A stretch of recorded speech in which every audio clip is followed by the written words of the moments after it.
शक्ति में आने के लिए उन तरीकों का इस्तेमाल करो जो लोगों को पसंद हो, और शक्ति हासिल होने के बाद उन तरीकों का जो लोगों की ज़रूरत हो। कुछ ऐसी स्ट्रेटजी हम श्रीलंका की पार्टी जेवीपी के राइज में देख रहे हैं। अभी जो एनपीपी जो अलायंस है उसके पास 2/3 की मेजोरिटी आई है। दुनिया के कई leftist thinkers are celebrating this event in global political history. उनका मानना है कि देखिए, श्रीलंका में इतनी भारी बहुमत से श्रीलंका में लेफ्टिस्ट गवर्नमेंट का आना इस बात का सबूत है कि लेफ्ट जिंदा है और लेफ्ट दुनिया के कई और भागों में भी आएगा। कुछ चुनिंदा देश जहां पर लेफ्टिस्ट आइडियोलॉजी की सरकारें हैं, उसमें से एक नॉर्थ कोरिया भी है। यह भी कंपैरिजन ड्रॉ किया जा रहा है कई लिबरल थिंकर्स द्वारा कि कहीं ऐसा ना हो कि जिस पॉलिटिकल ट्रांसफॉर्मेशन को होप समझा जा रहा है वो कुछ नया ट्रेंड लेकर आए। पॉलिटिकल साइंस में एक फील्ड है कंपैरेटिव पॉलिटिक्स, जिसमें कि हम पढ़ते हैं कि कैसे कुछ देशों की ideology, history, society, economic situation को कंपैरिजन करके हम क्या कॉशियस हो सकते हैं कि भविष्य में और क्या हो सकता है। तो ज़रा समझते हैं इस वीडियो में, श्रीलंका के पास्ट को प्रेजेंट से लिंक करते हैं और फ्यूचर में क्या चैलेंजेस हो सकते हैं उस पर एक पर्सपेक्टिव डेवलप करते हैं। जरा देखिए, राजपक्षाल जो लगभग 2 दशक तक श्रीलंका पर राज कर रहे थे, लास्ट जो 2020 वाले इलेक्शन थे 145 सीट थी उनके पास और अभी मात्र 3 सीट रह गई हैं। इट्स लाइक एक स्कूटर पे इनके 3 जो लेजिस्लेटिव के मेंबर हैं वो अपना बैठकर जा सकते हैं, इतनी सीट रह गई हैं। अब ज़रा इनके बारे में बात कर लें। शॉर्ट में इनको कहा जाता है AKD। तो इमेज है रूरल सेनेहलीज की। रूरल सेनेहलीज, याद होगा कि 2 ethnic you can say profile हैं जो श्रीलंका की पॉलिटिक्स को डिफाइन करती हैं। मेजॉरिटी है सेनेहलीज की और बाकी बची तमिल माइनॉरिटी। तो रूरल सेनेहलीज यूथ परेशान किस वजह से था? Economic crisis as well as हमारी हिस्ट्री, यानी कि श्रीलंका की हिस्ट्री में ये कॉम्बिनेशन कि अच्छा तमिल और उनको सपोर्ट मिल रहा है बाहर से, वो श्रीलंका के लिए खतरा है। तो वो जो परेशान यूथ था, अनएम्प्लॉयमेंट के साथ साथ जो नेशनलिस्ट कॉन्शियंस है उस पर जो चोट पहुंचाई जा रही थी पिछले कुछ पार्ट में, तो उससे कनेक्टेड जो बिलीफ था, मतलब उसको इन्होंने कैश किया है। लेकिन जो जेवीपी पार्टी है ना, ज़रा इसका इतिहास देख लीजिए। 1971 में इन्होंने मिलिट्री इंसर्जेंसी करी। इनके एक लीडर थे विजय वेरा, जो ट्रेनिंग कर आए थे यूएसएसआर से, सोवियत से, और यहाँ पर इन्होंने सोचा कि यहाँ पर लाएंगे कम्युनिस्ट रिवोल्यूशन। यानी कि जिस पार्टी के अभी प्रेसिडेंट बने हैं उस पार्टी के जो लीडरशिप है वो 1971 में श्रीलंका के कॉन्स्टिट्यूशन के ही खिलाफ खड़ी थी। हथियार उठाकर वो पॉलिटिकल इकोनॉमिक सिस्टम को ही बदलना चाहते थे। फिर 1987 में दोबारा अपराइजिंग इन्होंने करी। तो यानी कि इनकी इमेज किस चीज़ की थी? मिलिटेंसी की इमेज रही है। क्या गुड गवर्नेंस या गवर्नेंस की इमेज रही है? गवर्नेंस की इमेज नहीं, मिलिटेंसी की रही है। यहाँ पर एक पॉलिटिकल थिंकर है मैकियावेली। उनका मानना है कि politics is struggle for power and politics में आइडियोलॉजिकल कमिटमेंट कम, commitment to the cause of getting into power ज़्यादा रहता है। ऐसा ही कुछ हम जेवीपी की इमेज में ट्रांसफॉर्मेशन देख रहे हैं, स्पेशली सिंस 2004।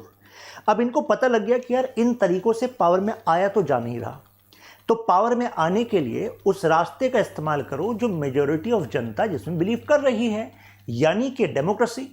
तो कभी तो फेडअप होंगे। इस समय की जो 20 साल का राजपक्षास का चल रहा था, वो मौका इनको अब मिल गया। ज़रा कंपैरिजन करते हैं नॉर्थ कोरिया से। नॉर्थ कोरिया में 1926 में 17 अक्टूबर को ये किम इल संग, जो अभी किम जोंग उन है ना, ये इनके दादा हैं। तो इनके ग्रैंडफादर ने डाउन विद इंपीरियलिज्म यूनियन बनाई थी। उस समय he was fighting for this cause of Korean peninsula, यानी केवल नॉर्थ कोरिया नहीं। इनका मानना था जापानीज इंपीरियलिस्ट फोर्सेस हैं, इनको मार भगाना है। मार्क्सिस्ट लेनिस्ट आइडियोलॉजी वाले इस एक you can say political outfit ने अटैक भी किया, आर्म्ड अपराइजिंग भी करी। जैसे जेवीपी ने आर्म्ड अपराइजिंग करी अगेंस्ट दिस कि ये तो जो श्रीलंका में जो राज है वो कॉलोनियल पावर तो चली गई ब्रिटिश, लेकिन अभी जो सरकारें हैं वो नियो कॉलोनियलिज्म में हैं। अभी भी वो बाहर की और घर की कैपिटलिस्ट फोर्सेस के लिए काम कर रही हैं। इस वजह से जेवीपी जो रूरल पुअर यूथ को रिप्रेजेंट कर रही थी, मासेस को रिप्रेजेंट कर रही थी, वो उनके खिलाफ आर्म्ड अपराइजिंग भी कर रही थी। वहाँ पर उन्हें मतलब सक्सेस ना के बराबर ही मिला। शुरुआत में इन्हें भी सक्सेस ना के बराबर ही मिला। जैसे कि ये फेमस है पोंचुन बो 1937, एक जो सिटी है जो जापानीज के अंडर थी, उन्होंने कुछ घंटे के लिए जीत ली थी, लेकिन अभी तक उसकी किस्से कहानियां बताई जाती हैं। और प्रेजेंट वन मतलब अब ऐसा हो गया कि भाई एक पर्सन को ना होप की तरह प्रेजेंट करना है। ये हमेशा रूल होता है, मतलब जब भी किसी कोई ऐसी पार्टी होती है जो डिक्टेटरशिप वाले ट्रेंड में विश्वास रखती है, जैसे कि चाइनीज कम्युनिस्ट पार्टी के मतलब जो कॉन्स्टिट्यूशन है, मतलब चाइना का कॉन्स्टिट्यूशन आर्टिकल 1 वो क्लियरली कहता है कि चाइनीज कम्युनिस्ट पार्टी की मेजोरिटी रहेगी and they are not against dictatorship. उनके हिसाब से dictatorship is not a negative term if it can produce result bringing people out of poverty. तो लोगों को क्या चाहिए भाई, गरीबी से आज़ादी तो चाहिए, बेटर लाइफ चाहिए। अभी आगे वीडियो में मैं कोट करूंगा सेंटर फॉर पॉलिसी अल्टरनेटिव, इसकी रिपोर्ट जो अभी श्रीलंका की इलेक्शंस के ऊपर आई है। उनके सर्वे के हिसाब से people are so much fed up with economic crisis of Sri Lanka that they believe कि it is better to be ruled by a dictator. मतलब एक पर्सनैलिटी जिसमें सारा होप रख लो, अब वो किस तरीके से डिलीवर करना चाहता है, रिजल्ट करे बट रिजल्ट डिलीवर करे। They should have better economic wellbeing. अब यहां पर भी ट्रांसफॉर्मेशन के लिए एक चेहरा दिखाया जा रहा है। ऐसे यहां पर किम इल संग, अब किम इल संग के अलावा और भी कम्युनिस्ट लीडर थे नॉर्थ कोरिया में, लेकिन किम इल संग पर हाथ था किसका, यूएसएसआर का। यूएसएसआर ने कहा भाई एक चेहरा तो चाहिए, क्योंकि people want to connect their hope with one personality. Multiple personalities रहेंगी तो वो लार्जर देन लाइफ वो कमिटमेंट नहीं आ पाएगा। फिर किम इल संग उस समय इन्हें सपोर्ट मिल रहा था साउथ कोरिया, जहां पर आज साउथ कोरिया, वहां से भी कम्युनिस्ट पार्टी के लोग थे, चाइना से भी थे, यूएसएसआर से भी थे। तो मल्टीपल कम्युनिस्ट जो आउटफिट्स थे उन्होंने सपोर्ट करना स्टार्ट कर दिया इनको, किम इल संग को, यानी कि किम जोंग उनके दादा को। फाइनली जैसे इन्होंने अपनी पावर को कॉन्सोलिडेट कर लिया, इसके बाद इन्हें समझ में आया कि भाई अब मैं मल्टीपल आउटफिट्स को साथ रखूंगा नहीं। 17 इन्हीं के पार्टी के सीनियर ऑफिशियल्स, उनको पर्ज कर दिया गया, खत्म कर दिया गया। फिर इसके बाद जो इनकी खुद की गुरिल्ला आउटफिट थे उसके कई लीडर्स को इन्होंने खत्म कर दिया। फिर ये इंटरनल ब्लड बाथ चलता रहा, यानी कि एक बार आपको पता लग गया कि अच्छा violence is a way to come to power, तो फिर आप उसका इस्तेमाल करते रहते हैं। तो नॉर्थ कोरिया और श्रीलंका में डिफरेंस यहाँ पर यह दिख रहा है कि भाई नॉर्थ कोरिया में जो राइज हुआ है वो कम्युनिस्ट पार्टी इस डिक्टेटोरियल ट्रेंड के थ्रू ही बढ़ी है, यानी कि वहाँ पर डेमोक्रेसी एज अ लेडर का इस्तेमाल नहीं हुआ है। तो जो सम आर्टिकल्स वर सेइंग कि देखो ऐसा कुछ लीडरशिप आ रही है लेफ्टिस्ट, इतना बड़ा बैशन तो देखो नॉर्थ कोरिया में भी है कि अब वैसे ट्रेंड यहाँ पर दिखेंगे। तो देखो ये ओरिजिन में तो ये डिफरेंस दिख रहा है, लेकिन फिर काउंटर ओपिनियन ये आती है कि डेमोक्रेसी के रूट से और भी तो डिक्टेटरशिप वेस्ट में हुई हैं। नाजिज्म, फासिज्म का एग्जाम्पल दिया जाता है। चलिए आगे देखते हैं। फिर जैसे आप राइज कर मतलब जैसे आप कैप्चर कर लेते हो पावर, तो remain in power you need to give people pride power. तो कहा जा रहा है कि श्रीलंका को भी, जब इकोनॉमिक क्राइसिस में श्रीलंका, अब श्रीलंका को भी प्राइड एंड पावर देने की जरूरत पड़ेगी। तो आप कहेंगे श्रीलंका आर्म्स पे क्यों खर्च करेगी? भाई देखिए, इंडिया को खर्च करना पड़ता है, चाइना पाकिस्तान के साथ दुश्मनी है। नॉर्थ कोरिया का समझ में आता है कि वो इस वजह से नई नई मिसाइल टेस्ट करता रहता है क्योंकि साउथ कोरिया के साथ दुश्मनी है और साउथ कोरिया का सपोर्ट यूएसए से है। लेकिन why would Sri Lanka do this? तो according to some analyst, Sri Lanka knows the importance of its location. Sri Lanka is like a stationed ship in Indian Ocean, and Indian Ocean is among the most important location of geopolitics and geoeconomy. यानी कि 80% से ज़्यादा व्यापार अगर Indian ocean से होकर जा रहा है और उसमें एक स्ट्रेटेजिक लोकेशन श्रीलंका की है। हम्बनटोटा पोर्ट पर ऑलरेडी चाइना है और इससे कुछ टाइम पहले चाइना ने रशिया के भी मिलिट्री वेसल को वहां पर इनवाइट किया। तो इससे पता लग रहा है कि Sri Lanka understands its importance in geopolitical in fighting. लेकिन अगर क्रॉस फायर से श्रीलंका को भविष्य में बचना है तो उसको अपने आप को स्ट्रेंथन करना पड़ेगा। यानी कि एकेडी के राइज के पीछे ये भी है कि जनता ये भी देख रही है कि भाई कहीं ऐसा तो नहीं है कि राजपक्षास ने एक तरीके से श्रीलंका की इकोनॉमी को गुलाम बनाना स्टार्ट कर दिया था चाइना का, अब तुम तो हमें बचा लोगे ना। बट मुद्दा ये है कि चाइनीज कम्युनिस्ट पार्टी और जो इनकी पार्टी है JVP, they are also having bone homies, वो भी आप क्लोज कनेक्शन कर रहे हैं, इनको वहां से भी सपोर्ट मिल रहा है। तो देखते हैं भविष्य में क्या होता है। लेकिन जब तक आप पावर एंड प्राइड जनता को नहीं दोगे तो ऐसे में ये जो अभी आपको राइज मिला है ये कंटिन्यू कैसे रह पाएगा? तो इसी वजह से कहा जा रहा है कि श्रीलंका की जो अभी तक की पोस्चरिंग है, इमेज है, वो शायद अगले 5 साल में बदल सकती है।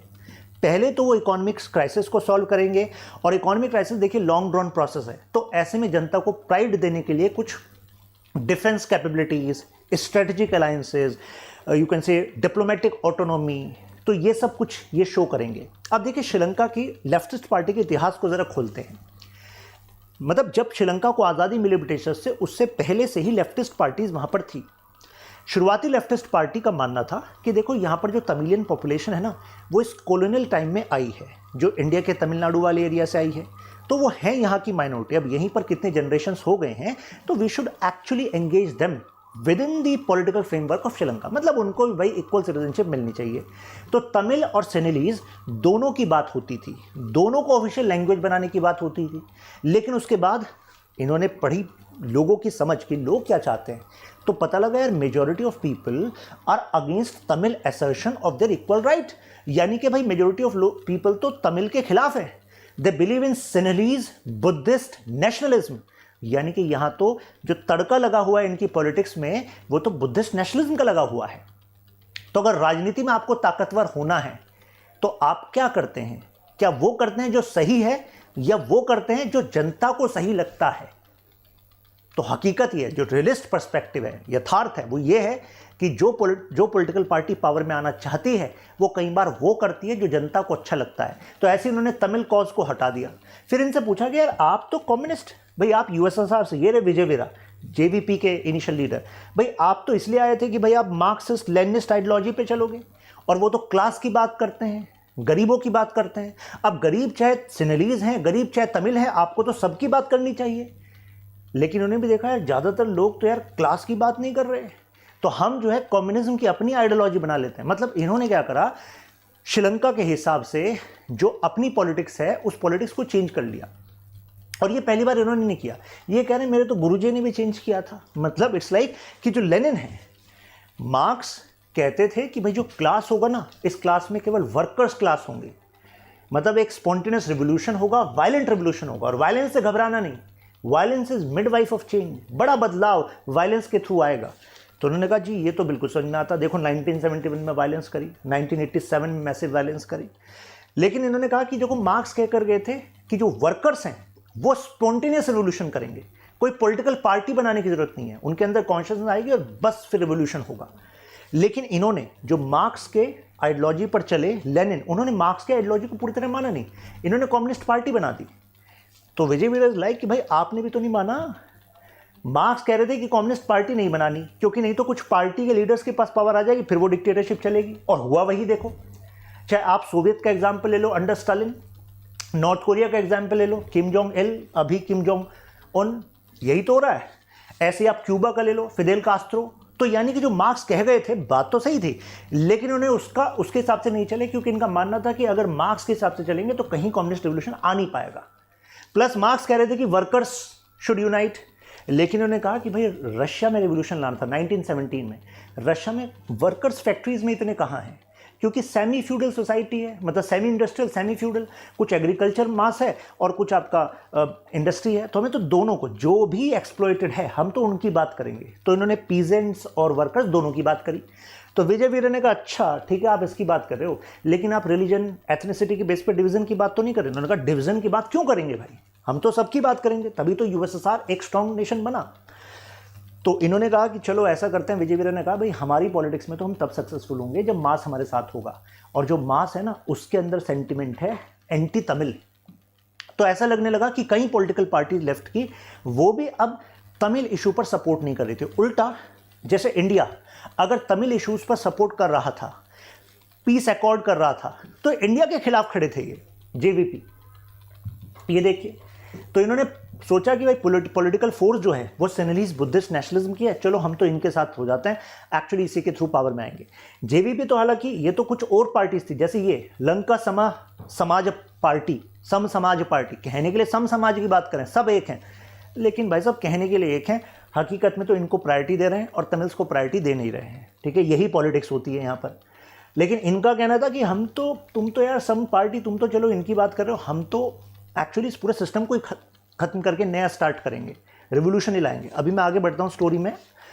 यहाँ पर आप मेरे साथ कनेक्ट कर सकते हैं, यहाँ पर सारे अपडेट्स आपको मिलते रहेंगे। Shashank Tyagi for you, Instagram, Telegram, Twitter. Now JVP देखिए, ये अगेंस्ट इंडिया थी। क्यों? इनको लग रहा था कि इंडिया ने कहा कि भाई देखो, आपके यहाँ जो जाफना रीजन में तमिल इशू चल रहा है, वहाँ से कई तमिल आउटफिट जो है इंडिया में इन्होंने बेस बना लिया है। तो ये मुद्दा केवल श्रीलंका का नहीं है, ये इंडिया का भी है। भाई अगर श्रीलंका का होता तो फिर इंडिया में इंस्टेबिलिटी के चांसेस क्यों होते? तो भाई श्रीलंका ने कहा ठीक है भाई, आप हमें मिलिट्री सपोर्ट देना चाहते हो, अपनी मिलिट्री को यहाँ पर भेज दो। हमने कहा ठीक है, हम आ जाते हैं। जेवीपी ने कहा नहीं, ये तो इंडिया का कॉलोनियलिज्म है, इंडिया अब हमें गुलाम बना लेगा। ये एक तरीके से अल्टर नेशनलिज्म को, मतलब नेशनलिज्म समझते हैं ना, मतलब राष्ट्र के प्रति भावना और ज़्यादा प्रगाढ़ करने का तरीका था, मजबूत करने का तरीका था। और अल्टर नेशनलिज्म कई बार डिक्टेटरशिप का रास्ता बन जाती है। तो ये अल्टर नेशनलिज्म पोजीशन का इस्तेमाल कर रहे थे। अब ये डिक्टेटरशिप का रास्ता हमने कई देशों में देखा। देखो यूरोप में आपको बताया नाजिज्म, फासिज्म, वहाँ पर भी इकोनॉमिक क्राइसिस थे, वहाँ पर भी पॉलिटिकल क्राइसिस थे। और वहाँ पर जनता को कह दो कि भाई सब राष्ट्र के लिए आप हमें सपोर्ट कीजिए, तो बस इस हिसाब से इन्होंने सोचा हम पावर में आ जाएंगे। खैर, चुनाव भी लड़ा गया और उस समय पर 4% वोट आई थी इनके पास, तो पॉलिटिकल सक्सेस इनको मिला नहीं था। जो मासेस की डिक्टेटरशिप, मासेस की जो डिमांड थी, वो अभी पूरी तरीके से टैप नहीं कर पाए थे। ऐसा क्यों? क्योंकि कई और लेफ्टिस्ट पार्टीज अदर पार्टीज के साथ थी, जैसे फ्रीडम पार्टी के साथ थी, जो अपनी सरकार बना गए थे। यानी कि लेफ्ट के लैंडस्केप में जेवीपी, जिस पार्टी का भी राइज हुआ है, उसके पास वो प्रभुत्व नहीं था जो आज आया है। अब जरा श्रीलंका के हालात जरा स्टडी कर लेते हैं, कैसे ये ग्राउंड बना है जेवीपी के इतने सिग्निफिकेंट सक्सेस का। इकोनॉमी 3.6% श्रिंक हो गई, मतलब ग्रो होना चाहिए। प्रोडक्शन रिसोर्सेज अगर बढ़ेंगे तभी तो नई नौकरियां मिलेंगी। तो सोचो, अगर आपकी इकोनॉमी श्रिंक हो रही है, जनता की डिमांड और बढ़ेगी, तो भाई साहब सीधा प्रॉब्लम क्या होगी? क्राइसिस हो जाएंगे। जब प्रोडक्शन नहीं हो रहा तो भाई साहब कैसे आप अपनी जनता की बेसिक नेसेसिटीज को फुलफिल करोगे? अगर सप्लाई का क्रंच हो गया तो सीधा क्या होगा? महंगाई बढ़ेगी। महंगाई बढ़ेगी तो जनता के ये हालात हो जाएंगे। आपने अपनी डिपेंडेंस रखी टूरिज्म पर। जैसे ही कोविड आया तो लगभग समझ लो कि 10% of Sri Lanka GDP was dependent on tourism. इस पर नेगेटिवली इंपैक्ट हो गया। प्लस आप एक्सपोर्ट कर नहीं पा रहे, इकोनॉमी आपकी क्राइसिस में है, तो भाई साहब आपके यहाँ फॉरेन एक्सचेंज रिजर्व आएगा क्या? उतना नहीं आएगा। अब नहीं आएगा, आपकी इकोनॉमी है इंपोर्ट डिपेंडेंट। इंपोर्ट जब करते हो तो क्या दोगे? श्रीलंकन रुपीस दोगे? नहीं, वहाँ पर आपको चाहिए फॉरेन एक्सचेंज। तो अल्टीमेटली वहाँ पर आपकी जो आपके लिए चीज़ें और महंगी हो जाएंगी, क्योंकि आपकी करेंसी और ज़्यादा वीक हो जाएगी। फिर ये गोटाबया राजपक्षा, इनके पास ऐसा स्ट्रॉन्ग, मतलब इनको मैंडेट मिला हुआ था कि इनके खिलाफ कोई बोलने के लिए तैयार नहीं है, और इतनी खराब नीतियाँ इनकी, अभी हम उन पर बात भी करेंगे। तो एक चीज़ हमें सीखने के मिली श्रीलंका से, कि अगर आपकी इकोनॉमी के लिए कोई चीज़ अच्छा काम कर रही है तो ये बिल्कुल सही नहीं है कि आप उस पर और ज़्यादा डिपेंडेंट रहें। क्या इंडिया के कंटेक्स्ट में हम इससे कुछ सीख सकते हैं? जैसे if service sector, specially IT and IT enabled services have done well for India, हम सर्विसेज देते हैं, हमारे पास फॉरेन एक्सचेंज रिजर्व आता है, सॉफ्टवेयर एक्सेट्रा, लेकिन आपको नहीं पता कि ग्लोबल इकोनॉमी कब ट्रांजिशन होगी। एआई, जनरेटिव एआई, ये सब न्यूज़ में है। तो इट इज़ एप्ट टाइम कि हमें भी, क्योंकि अगर आज से 10 साल पहले अगर श्रीलंका से कोई कहता कि यार तुम्हारे यहाँ ऐसा इकोनॉमिक क्राइसिस आ जाएगा, तो कई Sri Lankan economist would be saying कि क्या बात कर रहे हो, हमारी इकोनॉमी अच्छी चल रही है। तो ऐसे ही जब पता लगता है कि इतनी इकोनॉमी में ट्रांसफॉर्मेशन आ सकता है, इतना बड़ा शॉक लग सकता है, तो हमें भी सीख लेनी चाहिए। यहाँ पर फॉरेक्स देखिए, $7.5 बिलियन के आसपास था 2019 में, 21 में $2.8 बिलियन। अभी जो लेटेस्ट डेटा है वो अक्टूबर 2024 का है, अभी भी $6.4 बिलियन पहुंचा है। यानी कि 2019 के लेवल से अभी भी इनका फॉरेन एक्सचेंज रिजर्व नीचे है। तो अगर फॉरेन एक्सचेंज रिजर्व ही कम है, मतलब जिसमें फॉरेन करेंसीज हैं, तो भाई साहब आपकी जो परचेजिंग कैपेबिलिटी है, इंपोर्ट कवर है कि भाई इंपोर्ट आप आसानी से कर सकते हो, वो भी तो वीक रहेगा। करेंसी डेप्रिसिएशन हो गई इनकी, अभी 8% के आसपास फॉल हो गई।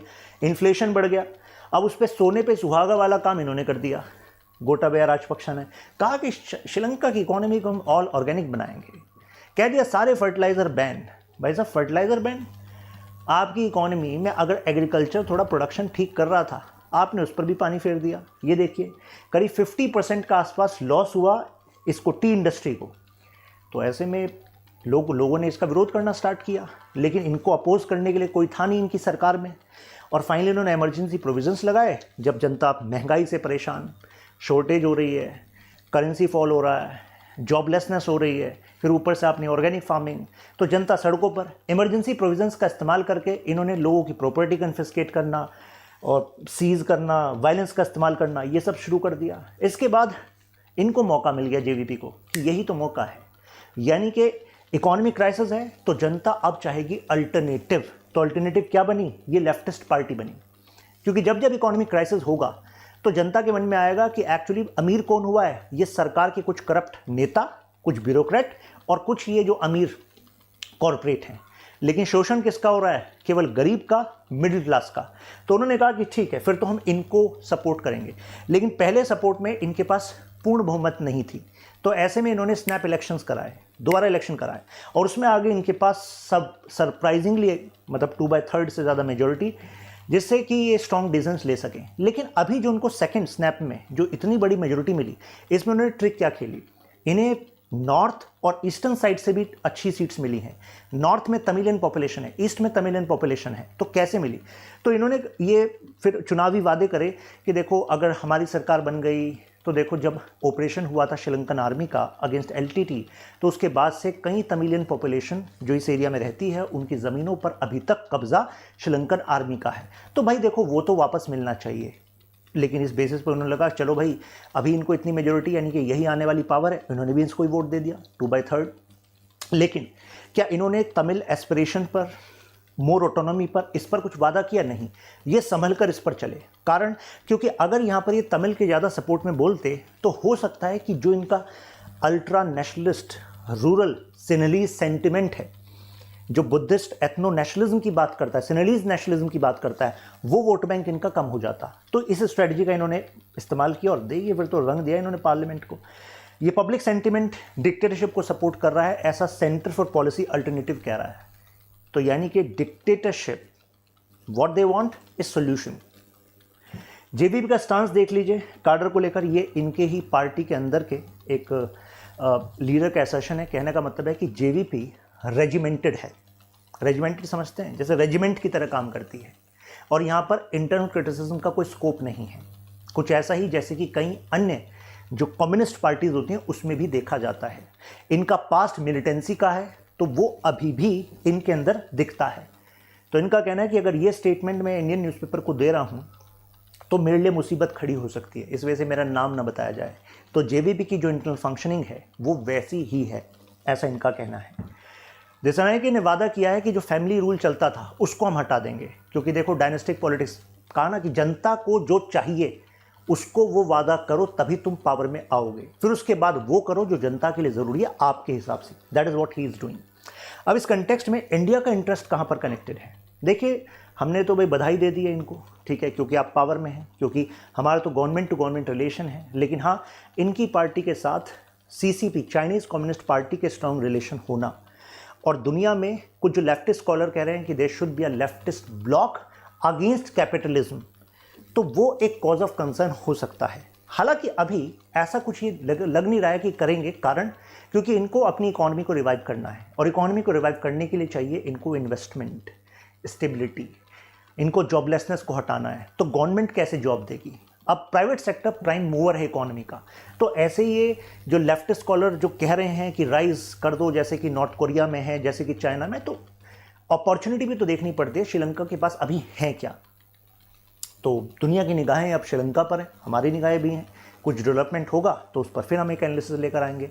अभी अगर आपको क्लियर हो गया हो तो मेंशन अल्ट्रा क्लियर या वाह।